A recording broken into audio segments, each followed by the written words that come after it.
வணக்கம். விஜய் முதலமைச்சரை பதவி பிரமாணம் எடுத்தபோது என்ன சொன்னார்? என்னை மீறி யாரும் இங்கே அதிகாரத்தில் செலுத்தவே முடியாது. எனது ஆட்சியை பொறுத்த வரைக்கும் ஒரே ஒரு பவர் சென்டர், அது நான் தான்.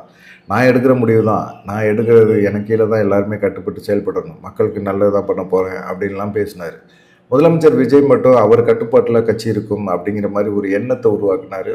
சரி, இது நல்ல விஷயந்தான் அப்படிங்கிற மாதிரி இருக்கும்போது இப்போ சமீபமாக ஒரு மாதத்துக்குள்ளே என்ன நடக்குது அப்படின்னா, ஆதவ அர்ஜுனா கட்டுப்பாட்டில் முதலமைச்சரே போயிட்டாரோ அப்படிங்கிற மாதிரி ஒரு எண்ணம் இருக்குது. ஆதவ அர்ஜுனா அந்த அளவுக்கு செயல்பாடுகள் இருக்குது. அதே போல் எம்எல்ஏக்களும் சரி, அமைச்சர்களுக்கும் சரி, கண்காணிக்கிறதுக்கு தனியாக ஒரு குழு போட்டு அவர் சார்பில் ஒருத்தரை அமைச்சர்களுக்கெல்லாம் நியமனம் பண்ணியிருக்காரு, பிஏக்கெல்லாம் பண்ணி இவரே சம்பளம் கொடுத்துட்டு இருக்காரு ஆதவ அர்ஜுனா அப்படிங்கிற மாதிரி ஒரு விஷயம் இருக்குது. ஜெயலலிதாவுக்கு எப்படி சசிகலா ஹெல்ப் பண்ணாங்களோ அதே போல் விஜய்க்கு ஆதவ அர்ஜுனா இருந்து செயல்படுறாரு அப்படின்னு சொல்கிறாங்க. ஜெயலலிதாவுக்கு சசிகலா இருந்தது, ஜெயலலிதாவுக்கு மெச்சூரிட்டி இருந்தது, பக்குவம் இருந்தது, அரசியல் தெரிஞ்சது. அதனால் சசிகலா ஒரு எல்லை தாண்டி அவங்களால உள்ளே நுழைய முடியலை. அவங்க ஒரு நல்ல தோழி, ஒரு நல்ல நட்பாக தான் இருந்தாங்க கடைசி வரைக்குமே. ஆனால் அரசியல் அப்படின்னு ஒரு விஷயம் வந்துச்சுன்னா ஜெயலலிதா தன்னிச்சையான முடிவு தான் எடுப்பாங்க. ஆனால் நீங்கள் விஜய் எந்த முடிவுமே எடுக்க முடியல. ஆதவ அர்ஜுனா சசிகலா மாதிரி இருந்தாலும் ஆதவ அர்ஜுனா எடுக்கிற முடிவுகள் நிறைய விஷயங்கள் விஜய்க்கு எதிராக போகக்கூடிய வாய்ப்புகள் இருக்குது.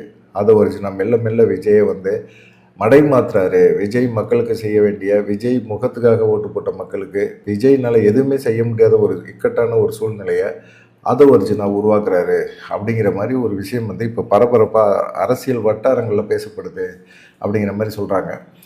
அதே போல் பார்த்திங்கன்னா, வெற்றி தமிழகம் அப்படிங்கிற பேரில் முதல் சட்டமன்ற அமைச்சரவை கூட்டத்தில் விஜய் பேசும்போது கூட அரசு நிர்வாகத்தில் ஒவ்வொரு துறையிலையும் ஊழல் ஒழிக்கப்படணும் அப்படிங்கிற ஒரு விஷயத்திலையும் சொல்லியிருந்தார். கடுமையான நிலைப்பாடுகள் எடுப்போம்ங்கிறது சொன்னார்.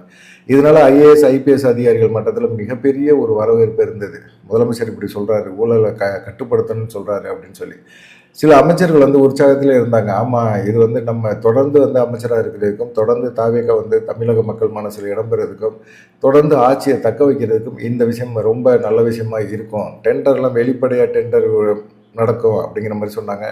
அதே போல் முதலமைச்சர் ஃபண்டு அப்படிங்கிற விஷயமே ஒன்று இருக்காது, அமைச்சர்களுக்கு நீங்கள் எதுவுமே கொடுக்க வேண்டியதில்லை அப்படின்னு சொன்னார். இப்போ பள்ளி கல்வித்துறை அமைச்சர் இருக்கிறாரு, அவங்க வருஷம் அவங்க ரினியூவல் பண்ணணும். அந்த பள்ளி நிர்வாகத்தோட அக்ரிமெண்ட்டை ரினியூவல் பண்ணணும். அப்படி ரினியூவல் பண்ணுறதுக்கு நாங்கள் பணம் வாங்க மாட்டோம்னு சொல்கிறாங்க. ஆனால் எந்த கல்லூரியிலையாவது அந்த அமைச்சர்கள் போய், எந்த பள்ளியிலையாவது அந்த அமைச்சர்கள் போய் அவங்க வாங்குகிற ஃபீஸை குறைச்சிருக்காங்களான்னு பார்த்தாங்களா? அவங்க வாங்குகிற ஃபீஸ் எப்பயுமே வழக்கம் போல தான் இருக்குது, இல்லை வழக்கத்தை விட அதிகமாக தான் இருக்குது.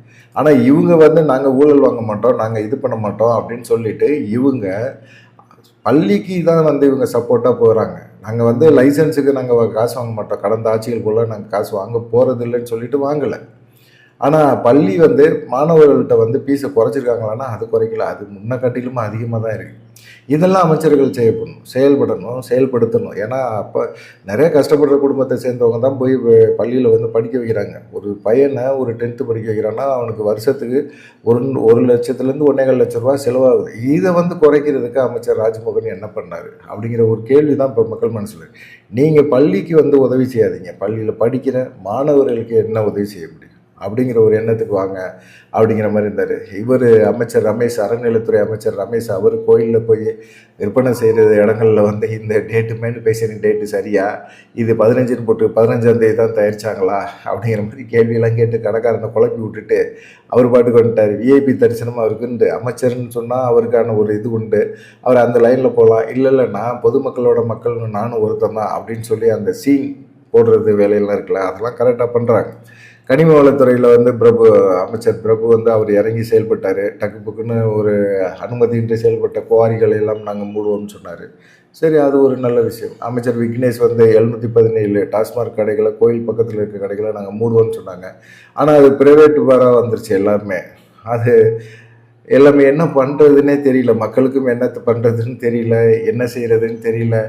தாவேக ஆட்சி நல்லது நடக்கிற மாதிரி தெரியுது. ஆனால் நல்லது பண்ணக்கூடிய ஒரு மாதத்துக்குள்ளே என்ன இவ்வளோ தூரம் இவங்க செயல்படுறாங்கன்னா, இன்னும் 5 வருஷத்தில் எப்படியெல்லாம் செயல்படுவாங்க அப்படிங்கிற நம்பிக்கை தொடர்ந்து தக்க வைக்கிறதுக்கான முயற்சி மட்டும்தான் இருக்குதே தவிர இவங்க பண்ணுற நல்ல விஷயங்கள் அப்படின்னு செஞ்சு இவங்க இறங்கி செயல்படுற விஷயங்கள் பெருசாக கண்காணிக்கவும் முடியல, பாதுகாக்கவும் முடியல, இவங்களால தொடர்ந்து செயல்படுத்தவும் முடியல அப்படிங்கிற மாதிரி இருக்குது. அதே போல் வந்து அமைச்சர்களையும் சரி அதிகாரிகளையும் சரி கண்காணிக்கிறதுக்கு சில அதிகாரிகளை முதலமைச்சர் விஜய் வந்து நிர்வாகம் பண்ணியிருக்காரு. அதில் வந்து செந்தில்குமார் ஐஏஎஸ், லட்சுமி பிரியா, அண்ணாதுரை, விஷ்ணு அப்படின்னு சொல்லி ஐஏஎஸ் அதிகாரிகள்லாம் நியமிச்சிருக்காங்க. இவங்க வந்து அமைச்சர்களையும் கண்காணிப்பாங்க, அதிகாரிகளையும் கண்காணிப்பாங்க. உடனே முதலமைச்சருக்கு வந்து அவங்க ரிப்போர்ட்டும் பண்ணுவாங்க. அப்படிப்பட்ட சூழ்நிலையில் இவங்கெல்லாம் இருக்கிறாங்களே அப்படிங்கிற மாதிரி எண்ணம் இருந்தாலும் இவங்களை தாண்டி இவங்க செயல்படுறதுக்கு முன்னாடி ஜான் ஆரோக்கியசாமி, விஷ்ணு ரெட்டி, ஜெகதீஷ் பழனிசாமி இவங்க இருக்கிறாங்க. அப்புறமா ஒரு ஜோதிடர் இருக்கார், ரத்தன் பண்டிட் வெற்றிவேல் அப்படின்னு சொல்லி ஒரு ஜோதிடர் இருக்கார். அவருமே வந்து கண்காணிக்கிறார். அவங்க தான் ஒட்டு மொத்தமாக எல்லா விஷயத்தையுமே அரசு நிர்வாகத்தை நிர்வாகம் பண்ணுறாரு. அப்புறம் எதுக்கு ஐஏஎஸ் அதிகாரிகளை இவங்க நியமனம் பண்ணாங்க அப்படிங்கிற ஒரு கேள்வி இருக்கும். இவங்க என்ன முடிவு எடுத்தாலும் இவங்கள்ட்ட தான் போய் சொல்லணும். இவங்க எடுக்கிற முடிவு தான் இறுதியான முடிவு. அதுக்கப்புறம் தான் வந்து அது முதலமைச்சர் விஜய்க்கே போகும், கவனத்துக்கே போகும் அப்படிங்கிற மாதிரி சொல்கிறாங்க. ஒரு விஷயம் வந்து பால் பாக்கெட்லேருந்து உளவுத்துறை வரைக்குமே எல்லாமே வந்து முதல்வர் கட்டுப்பாட்டில் இருக்கணும்னு முதலமைச்சர் விஜய் நினைச்சாலும் இவங்க 4 பேர் கட்டுப்பாட்டில் இருந்து தான் ஐஏஎஸ் அதிகாரிகள் இந்த 4 பேர்கிட்ட வந்து தான் சொல்லணும். யார்கிட்ட? ஜான் ஆரோக்கியசாமிகிட்ட, விஷ்ணு ரெட்டிகிட்ட, ஜெகதீஷ் பழனிசாமிகிட்ட, ரத்தன் பண்டிட்ட சொல்லணும். இவங்க 4 பேரை தாண்டி தான் அதுக்கப்புறமா ஐஏஎஸ் அதிகாரிகள் சொன்ன பிறகு இவங்க 4 பேருமே ஓகே அப்படின்னா தான் அது முதலமைச்சர் விஜய்கிட்ட போகுது அப்படிங்கிற மாதிரி ஒரு விஷயமே இருக்குது. அது இல்லாமல் வந்து இதில் ஆதவ அர்ஜுனா நடுவில் ஒரு கிராஸ் பண்ணுறாரு. இந்த 4 பேர் மட்டும் முக்கியம் இல்லை, நம்ம அமைச்சரில் நம்ம தான் மிக முக்கியமான நபர், நம்ம சொல்கிறது தான் எல்லாருமே கேட்கணும் அப்படிங்கிற மாதிரி அவர் என்ன செய்கிறாரு, ஒவ்வொரு எம்எல்ஏ அலுவலகத்துக்கும் ஒரு ஆளை நியமனம் பண்ணியிருக்காரு. அவர் ஏறக்குறைய ஆதவ அர்ஜுனாவோட உளவுப்படை மாதிரி அவர். அங்கே என்னென்ன நடக்குது, எம்எல்ஏக்களை யார் யார் வந்து பார்க்குறாங்க, என்ன பண்ணுறாங்க, என்ன பேசுகிறாங்க அப்படிங்கிற விஷயத்த வந்து ஆதவ அர்ஜுனாவுக்கு அவர் சொல்லணும். அதுக்கு வந்து ஆதவ அர்ஜுனா அந்த பிஏக்கு வந்து அவர் சம்பளம் கொடுத்துருவார். அதே போல் அமைச்சர்கள் ஒவ்வொருத்தனையும் கண்காணிக்கிறதுக்கு ஒவ்வொருத்தங்களும் கண்காணித்து அவங்க எல்லா வேலையும் பார்க்குறதுக்கு வந்து ஆதவ அர்ஜுனா ஒரு நபரை போட்டிருக்கிறாரு. அந்த நபரும் வந்து பார்த்திங்கன்னா அமைச்சரை யார் யார் சந்திக்கிறாங்க, அமைச்சர்கிட்ட என்னென்ன நடக்குது, எங்கெங்கே போகிறாரு அப்படிங்கிற ஒவ்வொரு விஷயமும் அந்த பிஏ வந்து அப்படியே ஆதவ அர்ஜுனாட்ட சொல்லிடுவார். ஆதவ அர்ஜுனா அதுக்கப்புறமா அந்த அமைச்சரை கூப்பிட்டு பேசுவார்.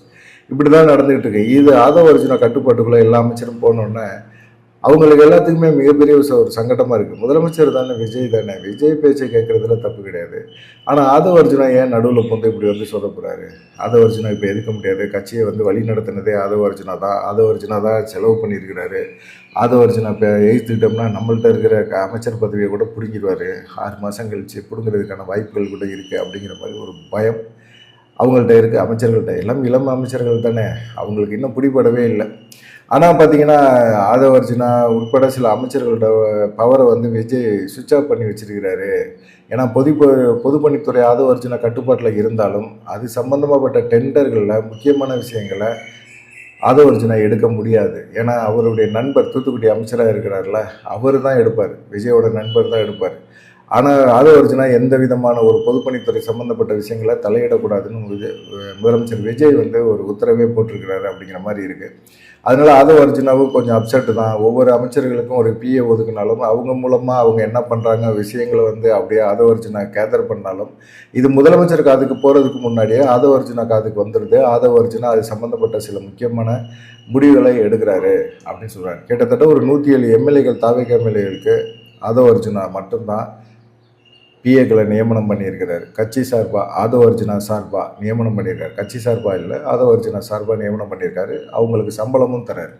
ஆனால் இதில் வந்து என்னன்னு கேட்டிங்கன்னா, நேர்மையாக செயல்படக்கூடிய அமைச்சர்கள் கூட ஆதவ அர்ஜுனா தன்னை கண்காணிக்கிறாரு அப்படிங்கிற ஒரு விஷயம் இருக்குல்ல, அது அவங்களுக்கு ரொம்ப ஒரு மனசோர்வையும் மனசங்கட்டத்தையும் ஏற்படுத்திக்கிட்டே இருக்குது. நம்ம ஒரு நியாயமான விஷயத்தை கூட செயல்படுத்த முடியல. செயல்பட்டோம்னா இந்த விஷயம் வந்து இந்த 4 டீமுக்கும் போது, ஆதவ அர்ஜுனாவுக்கும் போது, அப்புறமா ஐஏஎஸ் ஐபிஎஸ் அதிகாரி அவங்க வேற நோட் பண்ணுறாங்க. இப்படி நிறைய பேர் நிறைய இடங்களில் வந்து நிறைய விஷயங்களை வந்து கண்காணிக்கிறாங்க. அப்படிங்கும்போது நம்மளால இண்டிவிஜுவலாக எதுவுமே செயல்பட முடியல. அது இல்லாமல் முன்ன போல் வந்து முதலமைச்சர் விஜய்கிட்ட நேரடியாக பேசக்கூட முடியலை அப்படிங்கிற ஒரு எண்ணம் கூட அந்த அமைச்சர்களுக்கு இருக்குது. நம்ம இந்த சங்கடங்களை எப்படி சொன்னால் எப்படி அது எடுத்துக்குவாருன்னே தெரியாது. ஏன்னா ஆதவ அர்ஜுனா போன்ற நபர்கள் சீனியர்கள் விஜயோட நெருக்கமாக இருக்கவங்க அப்படின்னு சொல்லி இருக்காங்க. ஏற்கனவே பார்த்திங்கன்னா ஆதவ அர்ஜுனா, புஸ்லி ஆனந்த் இவங்களுக்குள்ள ஒரு சண்டை இருந்துக்கிட்டே இருந்தது. அப்புறமா ஆட்சியில் உட்கார்ந்த பிறகு, அமைச்சர்களான பிறகு ஆதவ அர்ஜுனா புஸ்லி ஆனந்த் ஒரு நெருக்கம் காட்டிட்டாங்க. ஏற்கனவே ஆதவ அர்ஜுனா, ஜான் ஆரோக்கியசாமி எல்லாம் சேர்ந்து புஸ்லி ஆனந்துக்கு ஒரு நெருக்கடி கொடுக்கணுங்கிற ஒரு நிர்பந்தம் இருந்தது. நெருக்கடி கொடுத்துக்கிட்டு இருந்தாங்க. ஆனால் அதிலிருந்து புஸ்லி ஆனந்த் வெளியே வரணும்னா இவங்களோட சமாதானமாக போகணும் அப்படின்னு சொல்லிட்டு சமாதானமாக போயிட்டார். ஆதவ அர்ஜுனா வந்து சில விஷயங்களை வந்து காம்ப்ரமைஸ் பண்ணியிருக்காரு. புஸ்லி ஆனந்துக்கு என்ன செய்யணுமோ அதை செஞ்சுருக்காரு. இப்போ 2 பேருமே ராசி ஆகிட்டாங்க. புஸ்லி ஆனந்தும் சரி, ஆதவ அர்ஜுனும் சரி. அதனால பார்த்தீங்கன்னா இந்த டீம் எல்லாமே, இந்த 4 படை டீம் இருக்குல்ல, ஜான் ஆரோக்கியசாமி, ஜெகதீஷ், அப்புறமா விஷ்ணு ரெட்டி, பண்டிட்டு, இவங்க எல்லாருமே ஒரு 4 டீம் இருக்குல்ல, இந்த 4 டீமை தாண்டி எதுவுமே முதலமைச்சர் விஜய் காதுக்கு போகாது. இதுக்கு இடையில எம்எல்ஏக்களையும் சரி, அமைச்சர்களையும் சரி ஆதவ அர்ஜுனா கண்காணிக்கிறாரு அப்படிங்கிற ஒரு குற்றச்சாட்டு இப்போ தாவேக்கால வந்து அதிகமாக இருக்குது. இந்த குற்றச்சாட்டுகள் எல்லாமே ஒரு மாதத்துக்கு தாண்டி இப்போ 2வது மாதத்தை நோக்கி நகர்ந்துட்டு இருக்கு. இந்த ஆட்சிக்குள்ளே இவ்வளோ பெரிய குற்றச்சாட்டுகள் எல்லாமே தொடர்ந்து வந்துட்டுருக்கு.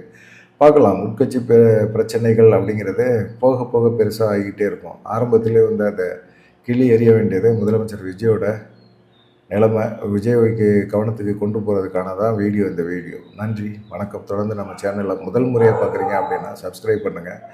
தொடர்ந்து வந்து நம்ம சேனலில் லைக் பண்ணுங்கள். அதுக்கப்புறமா நம்ம சேனலில் வந்து கமெண்ட் பண்ணுங்கள். வீடியோ முழுசாக பார்த்துட்டு கமெண்ட் பண்ணுங்கள். அப்புறமா ஹைப்பு பட்டனை அமுக்கி விடுங்க. நன்றி, வணக்கம்.